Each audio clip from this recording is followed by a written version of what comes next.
what did you say when Biden called you and said he wasn't running? Well, I immediately thought of him first. No, you didn't. You know, I mean, fracking. I mean, Dana Bash had her dead to rights. I was like, you said this. I have the quote. I'm reading it to you.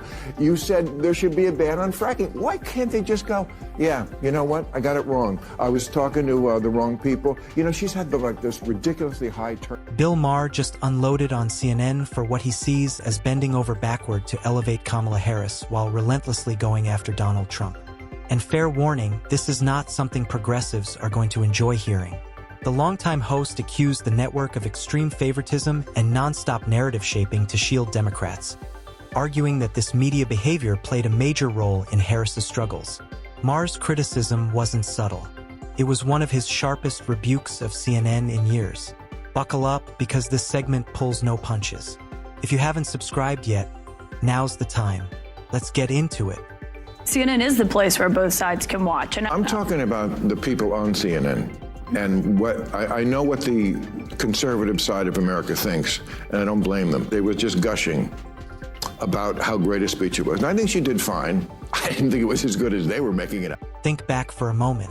CNN practically celebrated every time Kamala Harris delivered even a routine statement.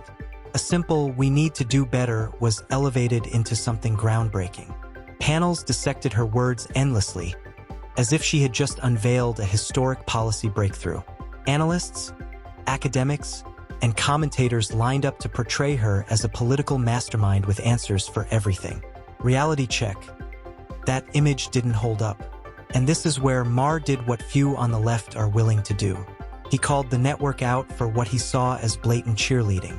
He labeled it desperate, misleading, and frankly embarrassing. In his view, CNN wasn't doing journalism. It was running damage control. And Maher, with his trademark sarcasm, ripped straight through the glossy narrative. It does look like tokenism. It's kind of like the same as The View. I don't think that you can say that CNN is anything but fair. Everyone who was speaking last night, it's not like they were all Democrats. I mean, we had Dana Bash, Jake Tapper, Abby Phillip. They come across giving that way. Analysis. They come across that way. In a moment like that, it was like 5-1. It always looks like 5. CNN anchor Caitlin Collins attempted to defend the network by pointing out that Republicans do appear on their programming and that GOP events are covered. Maher wasn't impressed. He didn't deny conservatives are invited on. He simply pointed out how uneven those discussions usually are. One Republican surrounded by 5 opposing voices isn't balance. It's a setup. Then Maher delivered the knockout comparison. He said CNN's panels increasingly resemble The View. For a network that prides itself on seriousness, he argued, it's hard to justify formats where one conservative guest is routinely overwhelmed, talked over, and dismissed by a unified liberal panel. Conservatives do not trust CNN because it is so staunchly anti-Trump. He's not wrong, because they'll put on people like Adam Kinzinger or Anna Navarro, George Conway, and call them Republicans, or pretend that's being balanced by putting them on by saying, oh, see, these conservatives don't even like Trump. Only Scott Jennings over there can be called a conservative. And Maher is right. It's almost always 5-1 on shows they portray as news programs. It's no secret why so many viewers no longer trust CNN. Their version of balance often looks like tokenism. They'll bring on Republicans who either don't represent mainstream conservative views or aren't equipped to push back meaningfully. These guests aren't there to debate.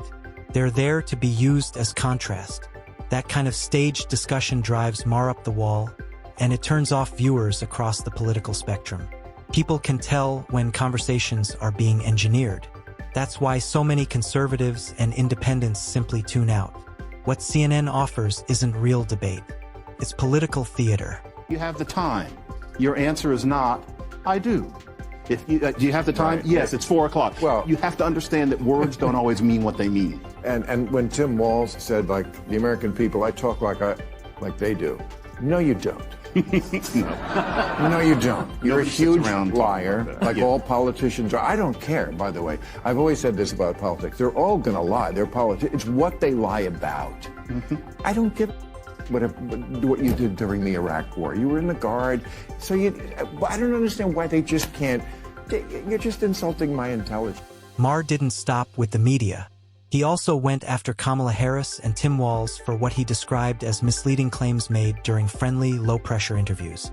Walz, Maher noted, has been caught overstating or reshaping details about his background, including his experience in leadership and public service, in ways that boost his image.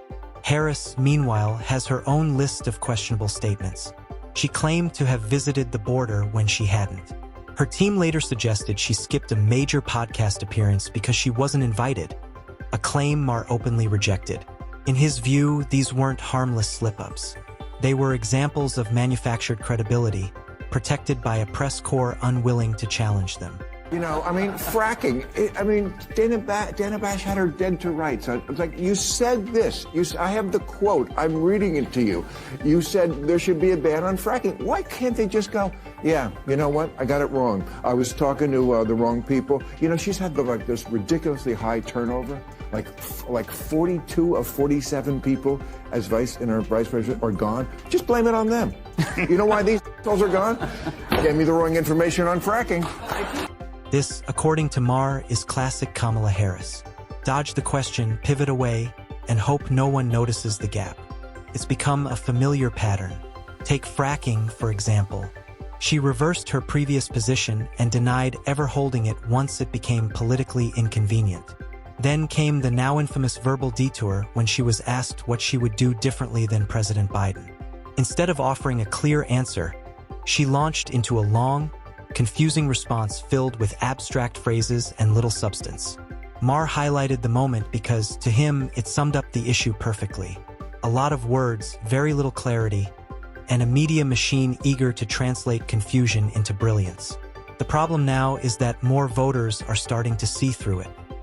What the bug up there is about IVF. I mean, I certainly understand abortion. You know, there's a baby growing in the womb. I get it. It's going to be a human. Doesn't bother me, but yes, it is. Again, doesn't bother me that it is. You're not supposed to mess with that. That's what many people think. You're supposed to let. Oh, I see. Great man upstairs. Oh, yeah, it goes back to that It goes back to that stem cell debate that George Bush had. Yes. Remember? It goes like the Terry Shive. It's just like life, laugh. Yeah. We support laugh. That said, Maher isn't right about everything. One major point of contention is his stance on abortion, which puts him firmly at odds with many conservatives. He strongly supports abortion rights, even while frequently criticizing institutions like the Catholic Church for failing to protect children. For his critics, that contrast is impossible to ignore. They argue you can't claim moral outrage over harm to children in one context while dismissing concerns about unborn life in another.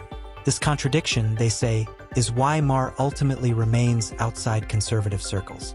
While he prides himself on honesty, this blind spot continues to draw serious criticism from those who see it as a fundamental moral inconsistency. What explains Donald Trump's appeal to young men? I saw today that the gender gap, I think, is the widest. I mean, it's very predictable.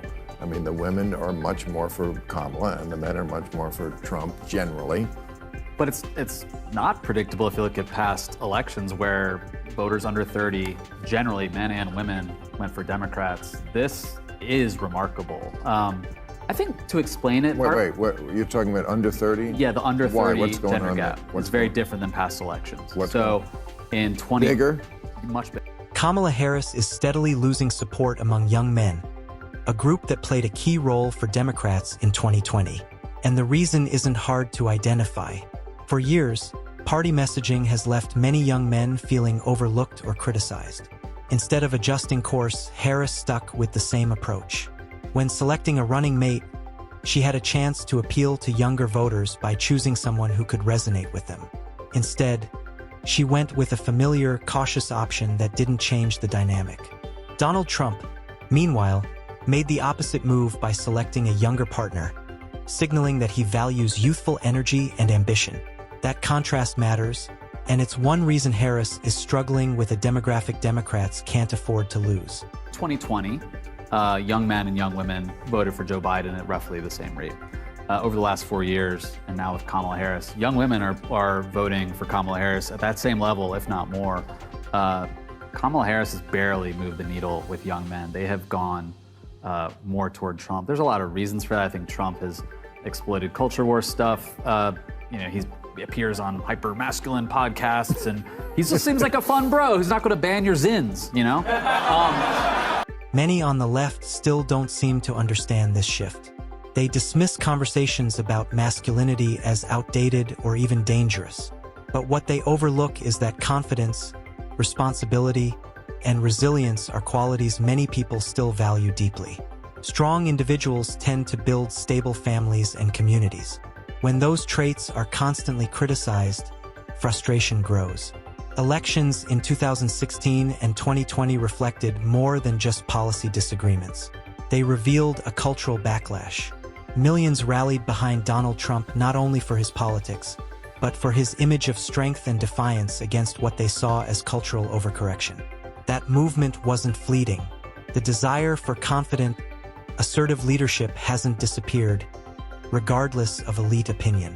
This could actually be, this is a real issue for Kamala Harris, though. Like, this could be fatal for her campaign. So if Democrats need to win 60% of the youth vote to win the White House.